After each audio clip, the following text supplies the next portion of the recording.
Yes. You can now remove the blindfold and share whatever was revealed to you during this round of the power manifestation. Go into as much detail as possible. Share the colors, shapes, the scenery, the ambience, the feeling you had. If you experienced any smell, any intense thought or insights you received during this power manifestation, share those as well. If any memories came up in your inner space, or any ideas you had, simply surrender the idea that this is your own creation. Accept that Paramashiva is manifesting this power, and share all the experiences that you had during this power manifestation. And let us reveal what was the image that we had been projecting on screen.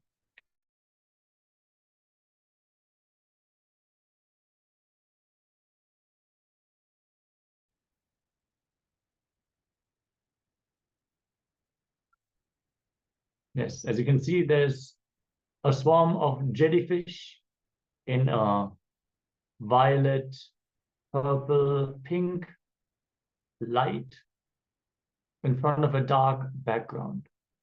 So if any of these colors, or jellyfish, even the ocean, slimy, salty, all these things, if anything of this resonates with you, please share the result of your power manifestation. Let us know whether you manifest successfully. And if you feel you're yet to manifest, don't worry, we're going to have more and more rounds of the power manifestation. So with will persistence, surely you will also manifest the power successfully. So with this, we come to the end of this round of the power manifestation. And we're going to move on to learn more about Kalpataru science. We have mentioned this word multiple times already. And now we're going to learn from Swamiji, what is Kalpataru? How do we manifest the reality as we want? Let us be in a state of deep listening and restful awareness as we learn from Swamiji.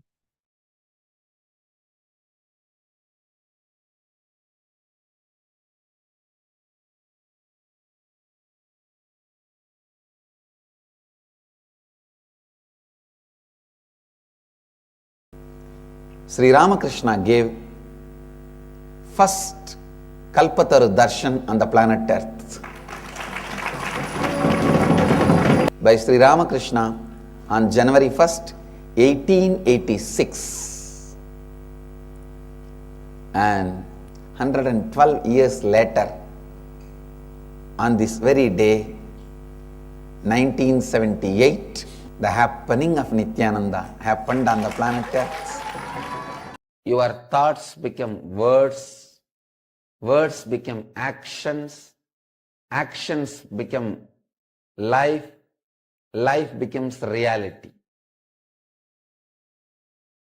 It is a simple science, straightforward science.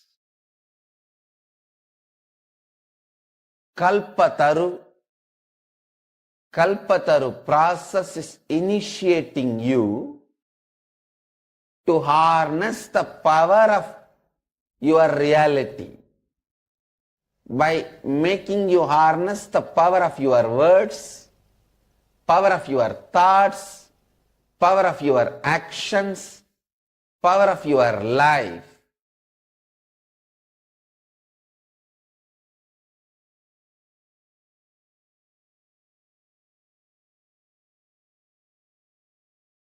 People who want to enslave you,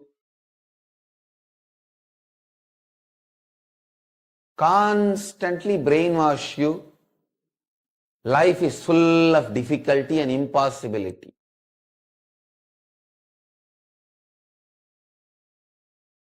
Why do you think all over the world, in all Bollywood, Tollywood, Gollywood, Hollywood, in any wood, sandalwood, all these movies, the story of rag to riches sells high? See, this rag to riches story is such an attractive story.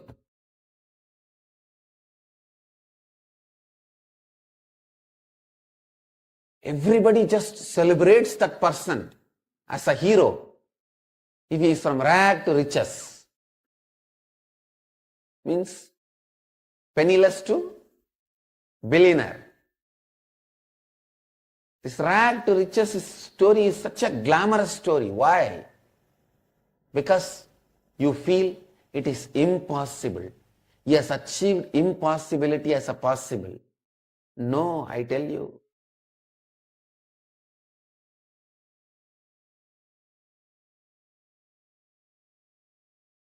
Nothing is impossible.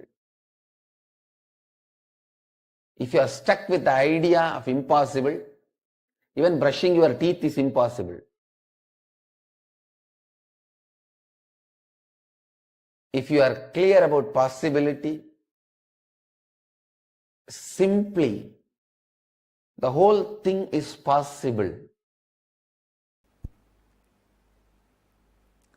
Listen, every thought you complete is the word you give it to you.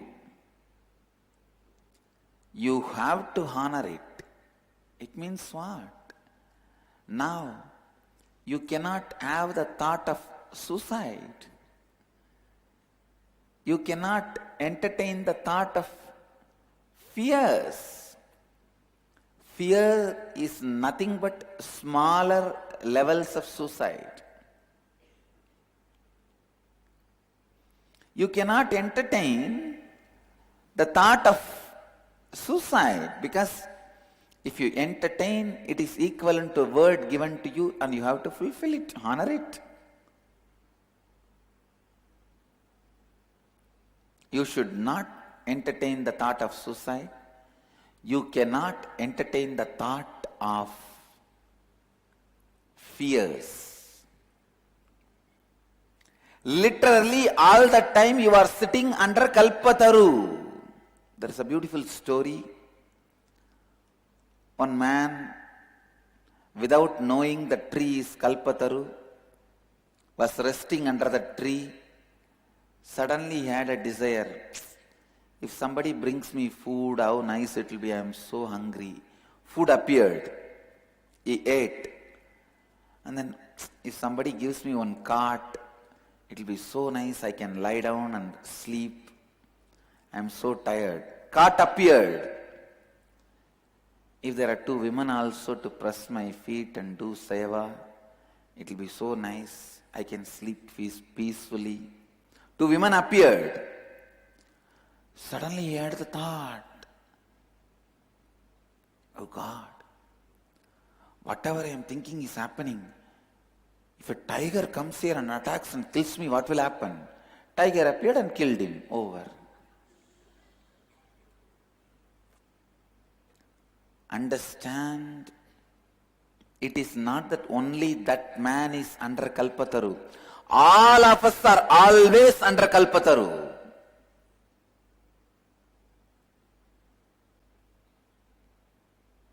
Every thought we give it to ourselves will be honored if we don't complete it. Now I know every one of us have a fear. Oh God.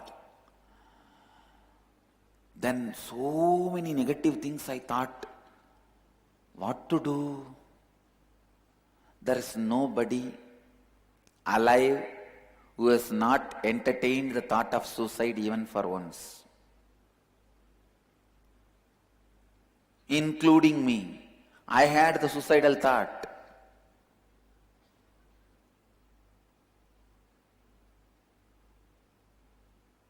Long before my enlightenment experience, but I had the thought.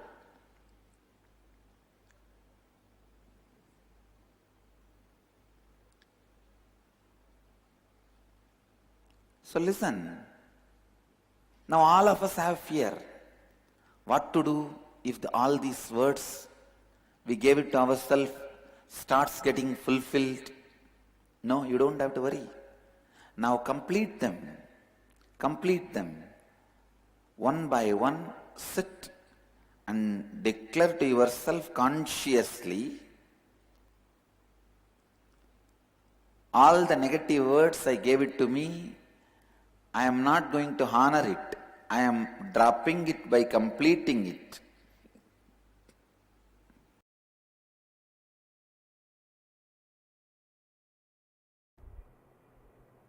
Human being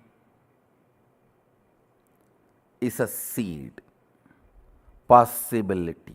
You are a possibility, seed. This is the first truth with which you need to have Shaktipata. You are not finished product. You are not done. Listen, you are not done.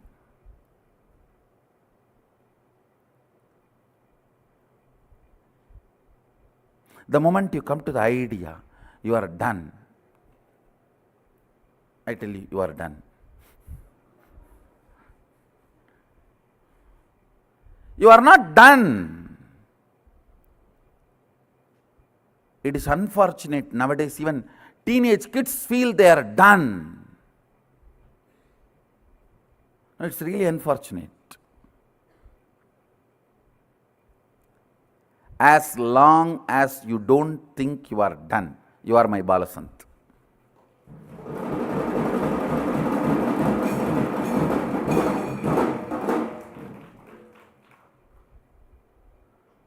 You are a seed. Understand? This is too important idea, truth. You need to imbibe. Life is a possibility.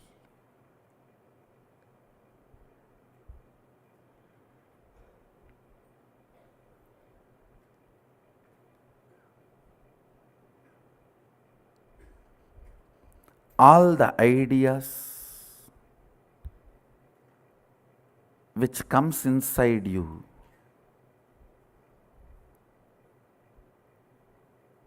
that you are done, nothing can be done, it is all over, all that need to be completed. You need to have Shaktipada with this first principle, life is a possibility. Great possibility.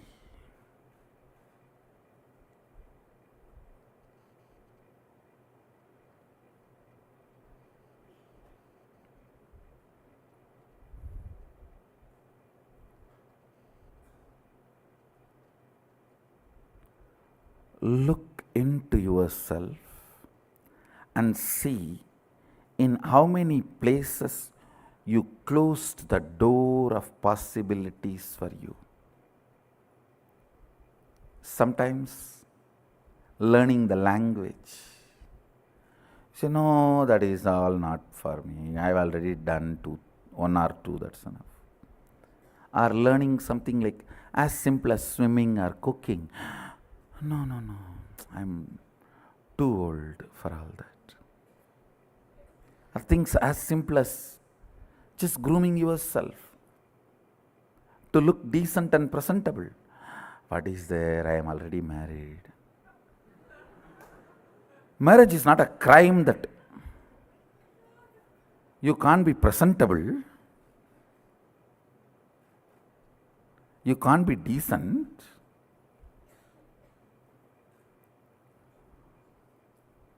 No, in India, you can see this, hear this common, very commonly. I'm already married. What is there to groom? All impossibilities you perceive as your patterns, restrictive thought currents, destructive concepts, the patterns you carry, the samskaras you carry, thought currents you cherish, which are restrictive, destructive,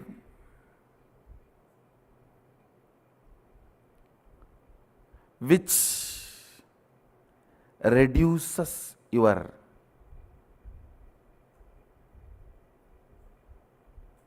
power manifestation.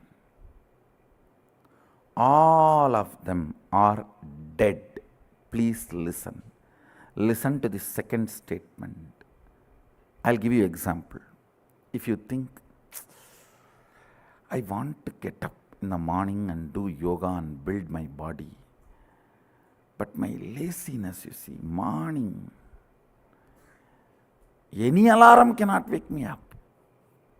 If you think you have that lazy pattern which is restricting your possibility, or that boredom, I really want to learn French, but you see, I am tired and bored. I don't know when I will open the book and when I want to learn.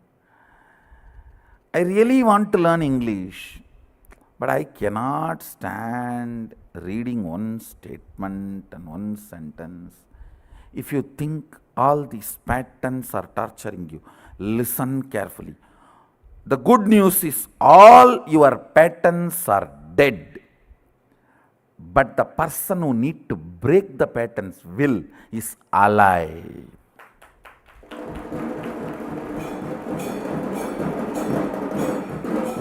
Listen, your patterns are not living part of you.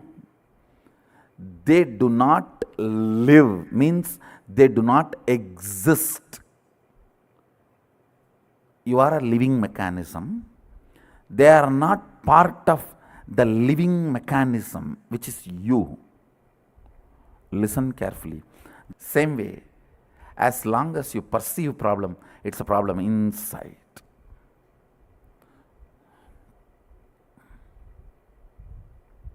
Listen to the second truth, second principle.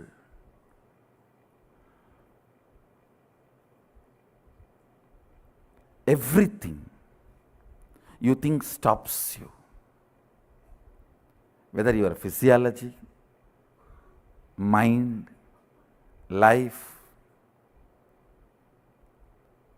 I have seen people coming and telling me, I always want to be loving Swamiji, but the moment I see that fellow, I just burst.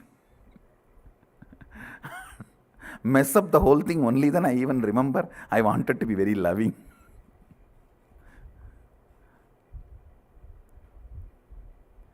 I really want to wake up and do yoga and build the body, but only after morning 10 o'clock I even understand the world exists.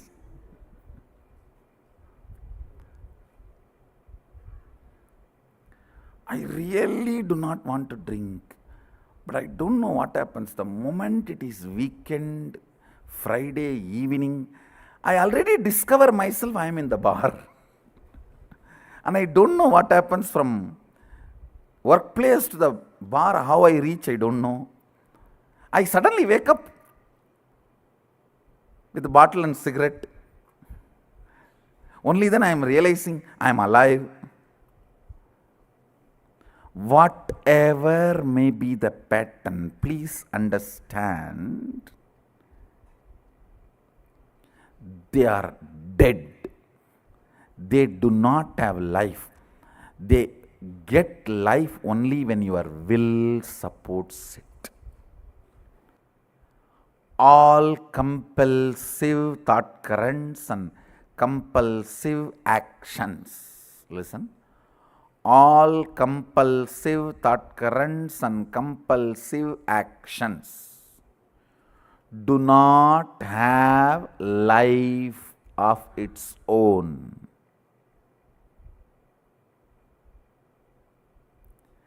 Every day you give life to it, believing the patterns have its own life. No. Patterns suck your blood and make you believe they are alive, independent of you. It's like politicians making you believe. They suck your blood, but they make you believe they are alive, independent of you. And you are dependent on them.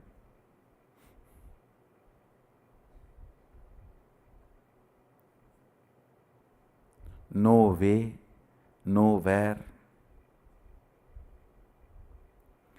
Patterns can have independent life.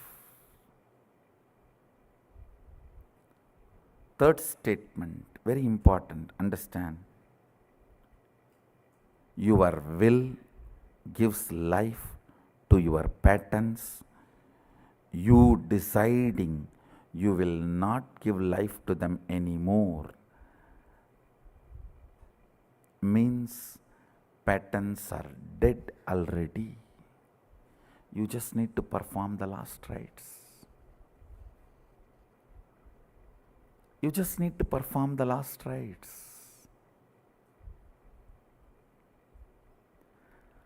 I wanted you to have Shaktipada.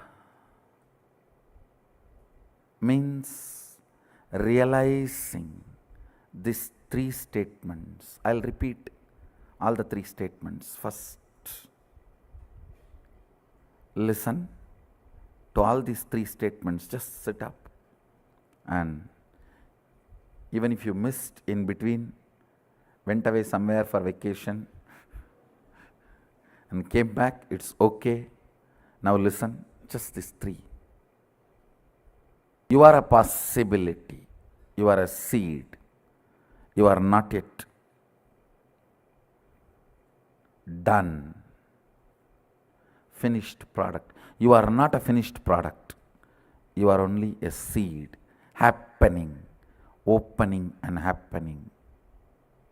Second, all your patterns you think which stops you, restricts you, puts you in impossibility, stops your growth, manifesting your reality, everything, all of them are dead. They do not have independent life. Third, your will is only life energy, living organism, living mechanism, living principle in you. If your will stops giving life to your patterns, they cannot exist. They just have to leave your intestine along with your kadkapudi. Nothing else. Third, only your will is alive, which can change all the dead patterns. If you pen down just first two exercises, that's enough. You can internalize the third one. Few minutes. Why I am asking you to pen down? Only when you pen down, you will think about it. Otherwise, you will sit and listen like a Bhagavatam.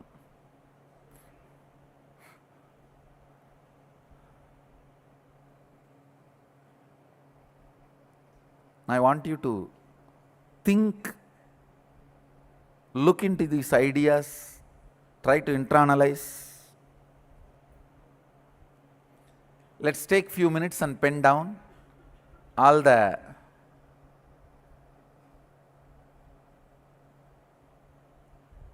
patterns, headache,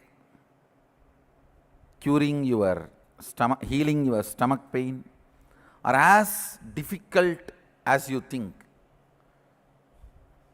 Expressing, manifesting Sadashivatva and his powers, whatever it is, whether it is a small problem or big problem, whatever plane, whatever level, whatever aspect, whatever dimension you feel you are done, pen down that.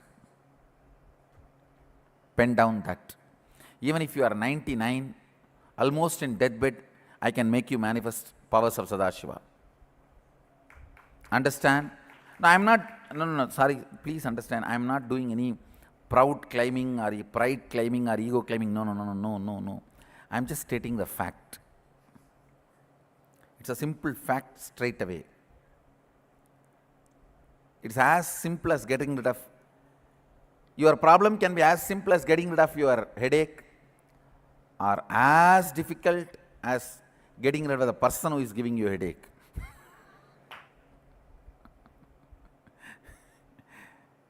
Whatever, the moment you feel you are done, it's not possible, pen down that. And then the patterns you feel most difficult are torturing you, your impossibilities, pen down all of that.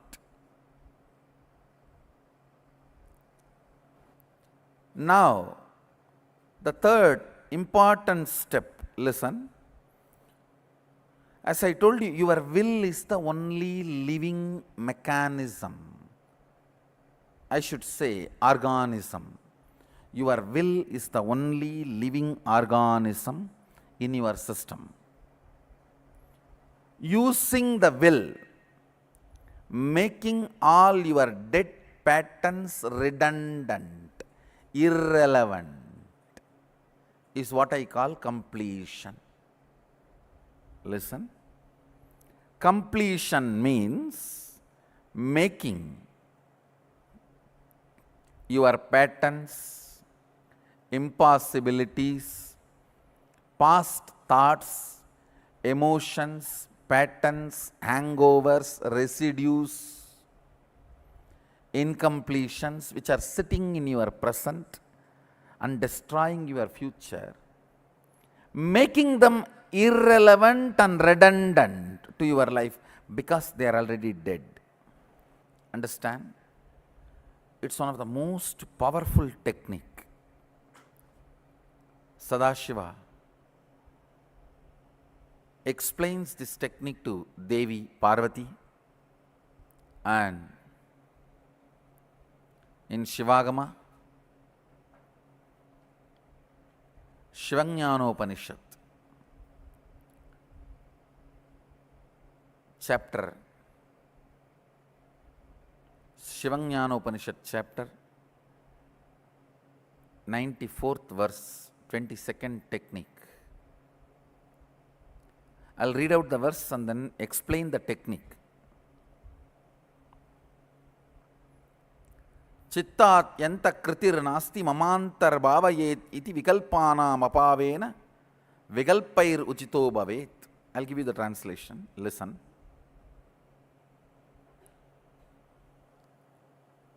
All the patterns, incompletions which you feel are stopping you, relive them with your will. Reliving means how they are functioning in you. Go in that same circuit and see how, when an impossibility pattern comes up, how you become tired, bored, frustrated. Scream in your shower. Many do that.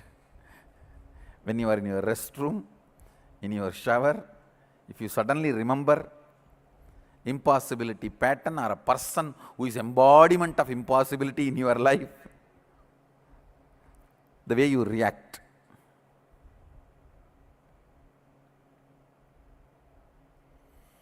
Remember each of the patterns and the way you build that pattern, the way you react to that pattern, relive them. Understand?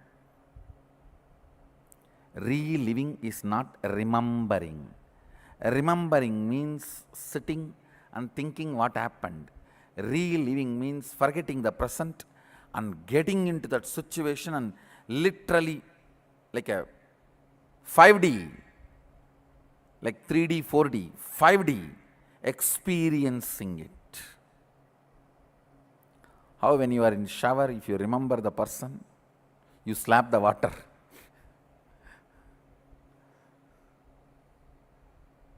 Literally scream. Relive, not remember. No. I'm not asking you to remember.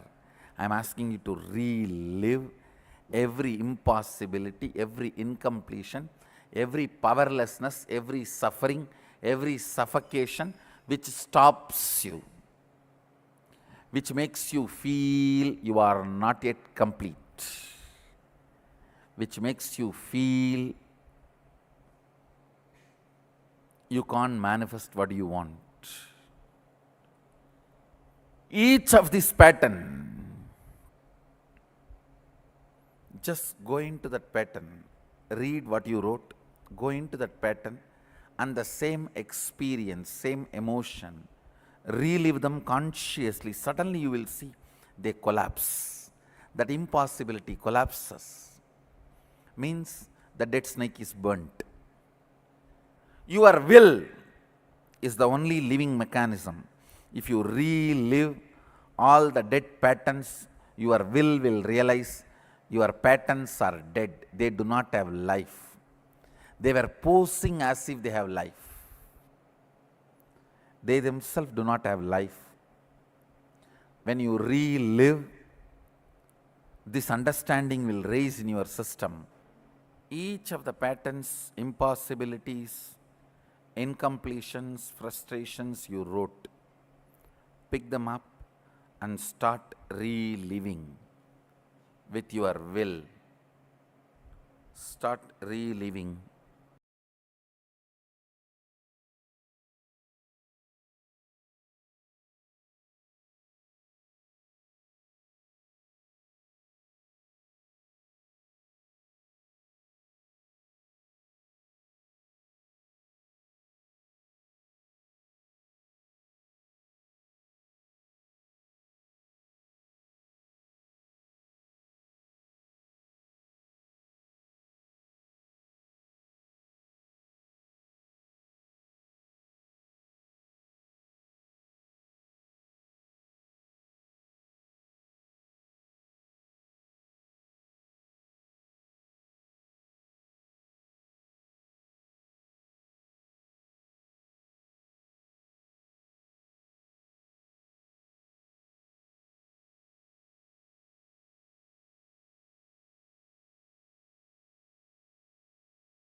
Any idea, concept, pattern which is stopping you internalizing it.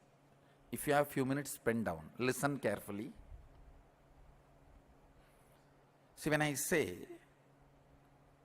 you are not a finished product, I mean, in your health, what do you want to become? You can become.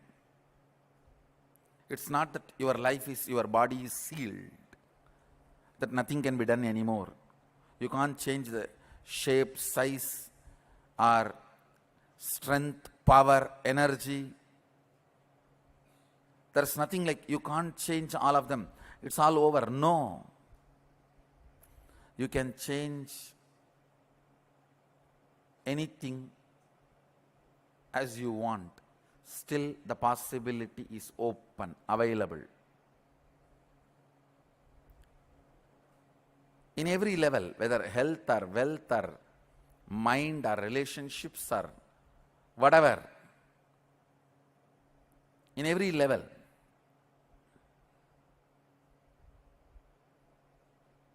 how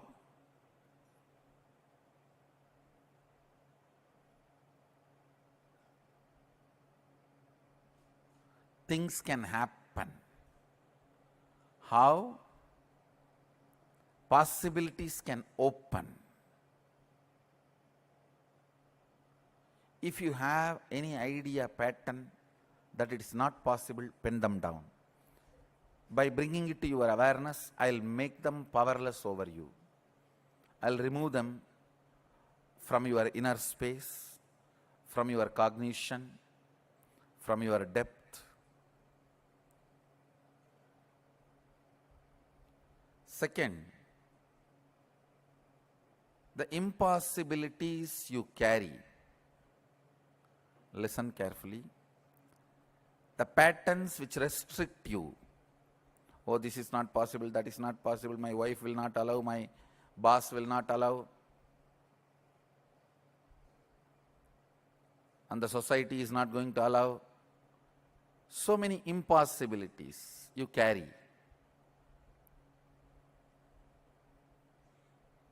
The patterns you carry. My own laziness will not allow, my own energy is not that capable, or my thinking is not that capable, I am not that intelligent. All the stupidity you carry.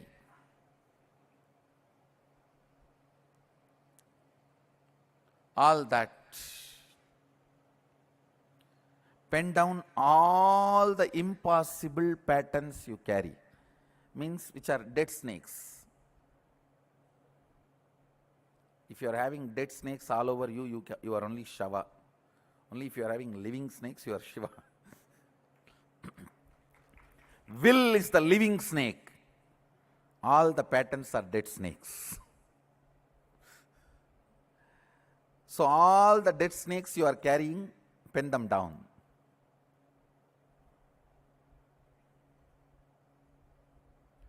Third, only your will is alive, which can change all the dead patterns. If you pen down just first two exercises, that's enough. You can internalize the third one. Few minutes. Why I am asking you to pen down? Only when you pen down, you will think about it. Otherwise, you will sit and listen like a Bhagavatam.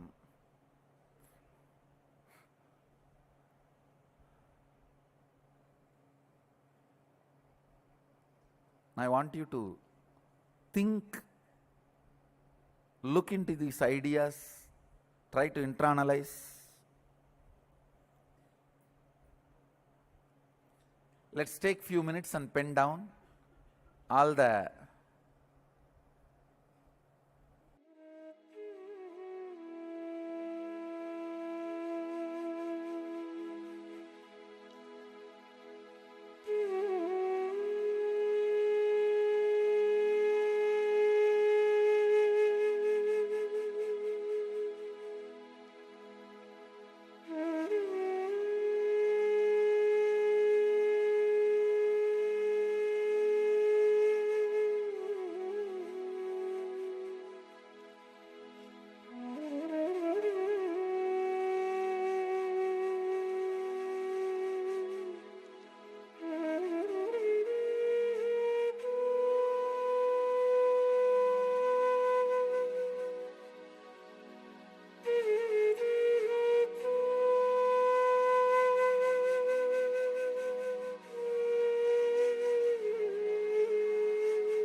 your headache, curing your stomach, healing your stomach pain, are as difficult as you think.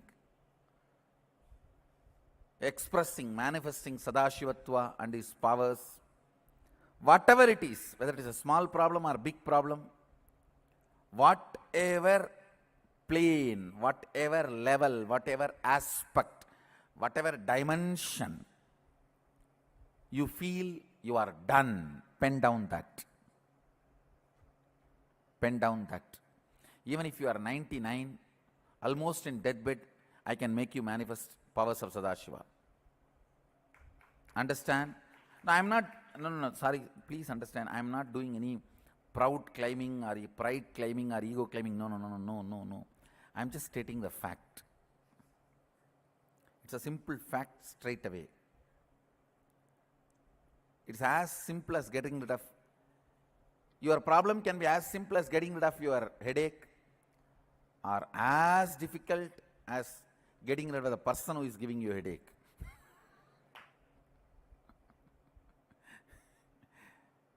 Whatever, the moment you feel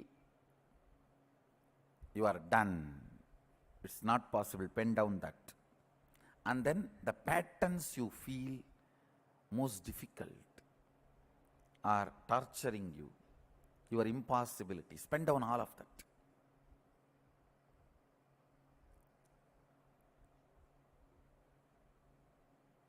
The good news you have is all your patterns, it can be as wild as you can imagine, they are dead. They are not even asuras. Even asuras have power, they have life. Your patterns are not even asuras. They are not even bhutas. No, they are not ghosts. They are just pretas. Understand? They are not bhutas, they are only pretas. You need to know the difference between bhuta and preta. Bhuta has life. It can frighten you. Preta has no life. Your fear only frightens you seeing the preta. Preta does not frighten you, means dead body. Your fear of it frightens you. So your patterns are pretas, dead bodies, not bhutas, ghosts, not asuras, demons, not rakshasas, devils. No.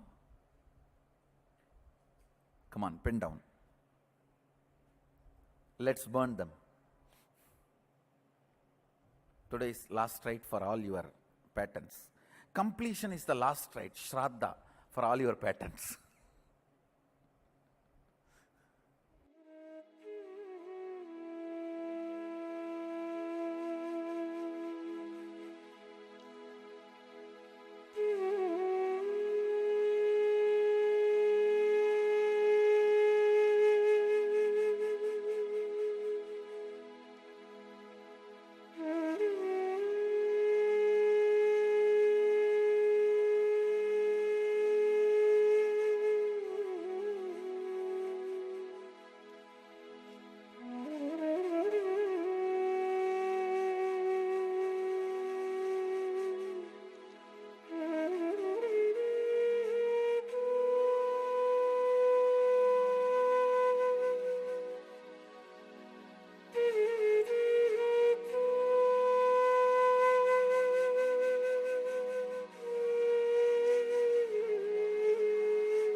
I bless you all.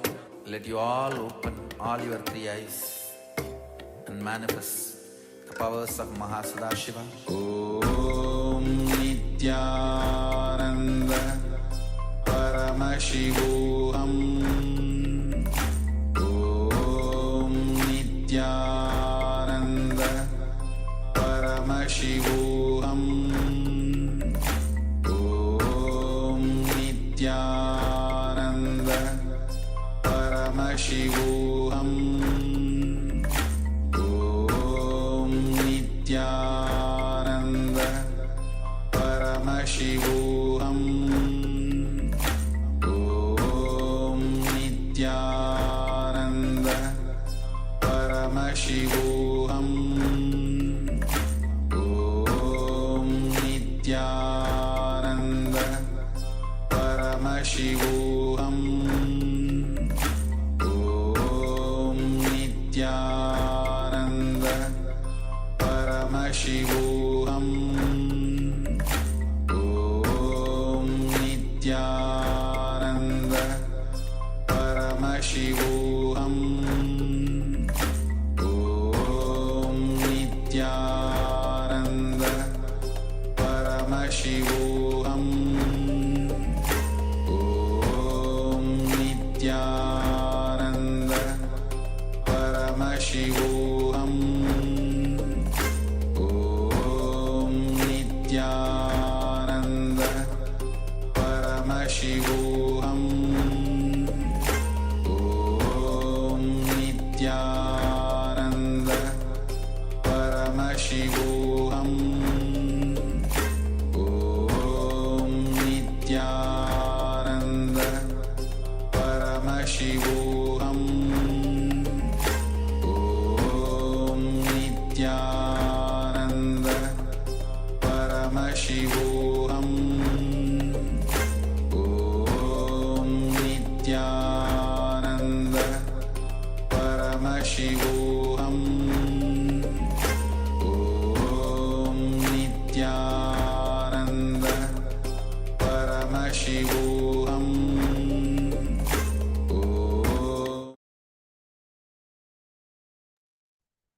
Yes, Nityananda, and welcome back. So, with these last couple of sessions that we had, we discovered about the importance of being in completion to manifest your reality. And so you can take a bit of time to reflect on what that implies. Also, many times in life, either we are very clear that we cannot have what we want, or it's like we are struggling, trying to get it, but deep inside, either we feel that it's going to fail, or we have some kind of beliefs, some kind of conclusions that stop us from manifesting what we want. So that is why actually we need to understand that whatever we desire, we can manifest in reality. Each desire that we have carries with itself the energy that is necessary for its manifestation. Yes, it is like a seed. Swamiji actually says we are a seed of possibility. So even though we might not look like a full-grown banyan tree with all its roots and branches and huge canopy, we are a seed of possibility on the fertile ground, ready to sprout. So all it needs is that. It needs the time and will persistence, given the right circumstances, that we can provide, we can grow into that what we want to be, what we want to manifest. All these are our possibilities. But what is drying up the soil? What is preventing us from sprouting and growing where we want to be? That is the idea of impossibility. So impossibility is the sure killer of any manifestation. And with the science of completion, we can complete with all these ideas of impossibility and turn impossible into possible. Swamiji is going to guide us through this process. So requesting all the participants to have your pen and paper ready and get settled for another deep internalization exercise where we are going to start working towards manifesting our reality. Requesting all of you to be in a space of listening and sincerity in this process, because if there is something that you feel you need to have in your life, now is the time to be authentic in this exercise and actually make it your reality. So without further ado, let us enter into the next step for the Kalpataru process.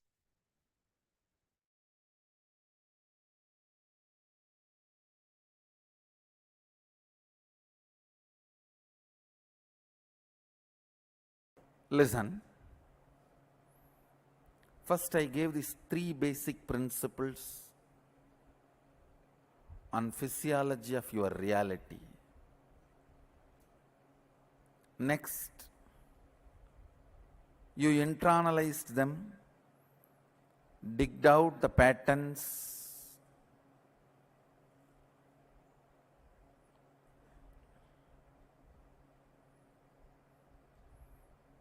your impossibilities. Now, the third important step, listen. As I told you, your will is the only living mechanism. I should say organism. Your will is the only living organism in your system. Using the will, making all your dead patterns redundant, irrelevant, is what I call completion. Listen. Completion means making your patterns, impossibilities, past thoughts, emotions, patterns, hangovers, residues, incompletions which are sitting in your present and destroying your future, making them irrelevant and redundant to your life because they are already dead.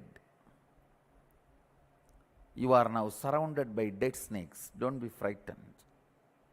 If you are frightened, you may get heart attack and die, but not by the snake poison.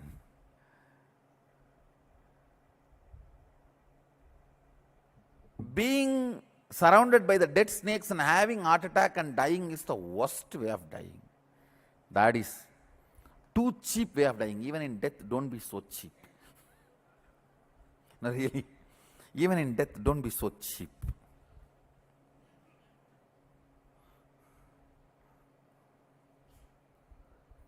That is like drinking milk and vomiting, and during the vomiting, something gets locked in your throat and dying. No, too bad. Even in death, have dignity.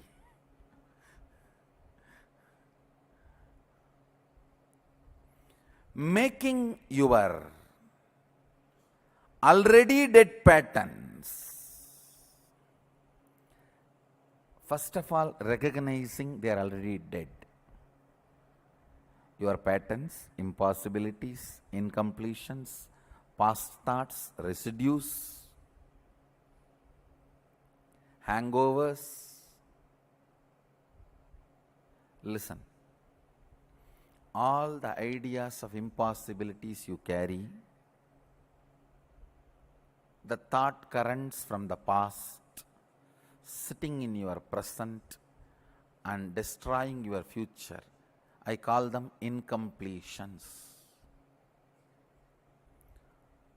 Making all those incompletions redundant, you don't need to kill them, they are already dead. That's why they smell so bad. They are dead bodies. They stink. But they can't harm you. That's a beautiful thing. The good news is they are dead. The bad news is they stink. Till you burn them, they stink. You can't afford to keep quiet, saying that they are already dead. No, you need to burn them. You need to do the last rites. Let's do the last rites now. That is completion. Understand? It's one of the most powerful technique.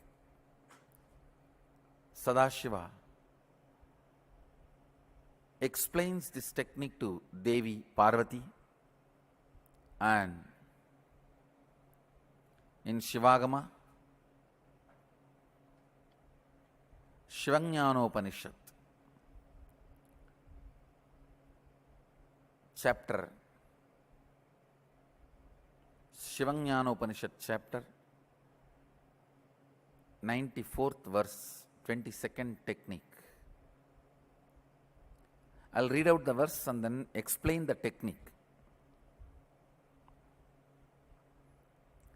Chittat yanta kritir nasti mamantar bhavayet iti vikalpanam apavena vikalpair uchito bhavet.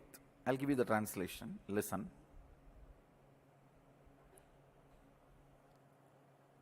All the patterns, incompletions, which you feel are stopping you, relive them with your will. Reliving means how they are functioning in you. Go in that same circuit and see how, when an impossibility pattern comes up, how you become tired, bored, frustrated.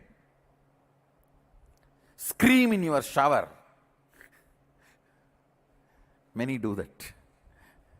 When you are in your restroom, in your shower, if you suddenly remember impossibility pattern or a person who is embodiment of impossibility in your life, the way you react.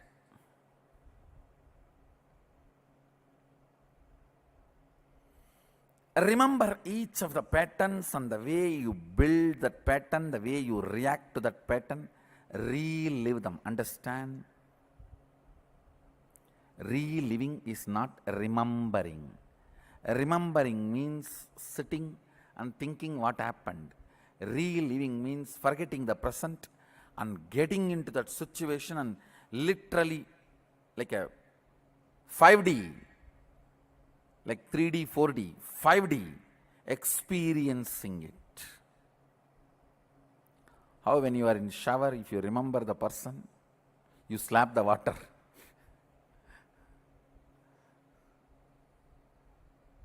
Literally scream. Relive, not remember. No. I am not asking you to remember. I am asking you to relive every impossibility, every incompletion, every powerlessness, every suffering, every suffocation which stops you, which makes you feel you are not yet complete, which makes you feel you can't manifest what you want.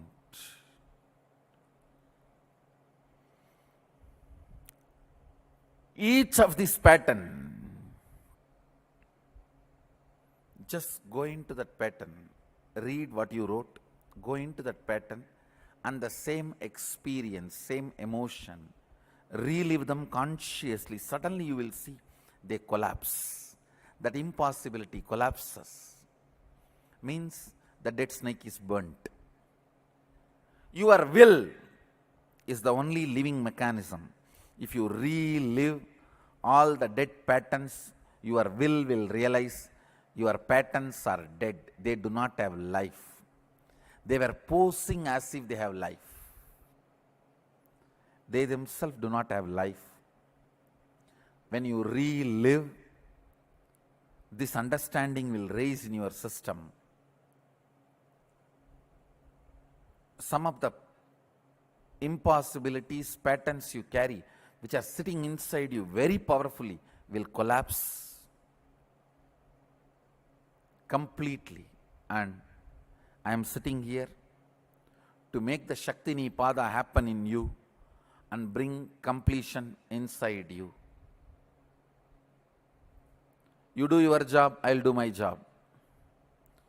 You take one step, I'll take 1,000 steps. You try your best, that's enough. Remaining, I'll do it. Actually, I can do it directly.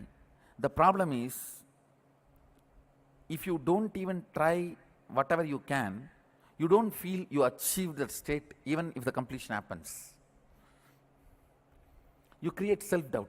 Did I really do or I slept? So you put all your efforts. I'll do my job. I'll repeat the instruction. Every pattern you wrote, spend few minutes on each pattern and relive there.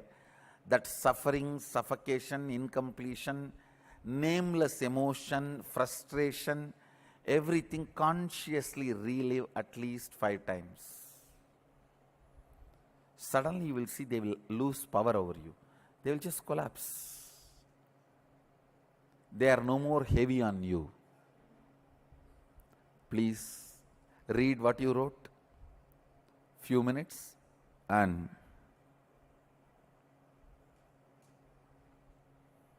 tie the ribbon, use the blindfold and sit straight. Each of the patterns, impossibilities, incompletions, frustrations you wrote, pick them up and start reliving with your will. Start reliving. Reliving will be relieving.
frustration, each impossibility intensely at least 5 times.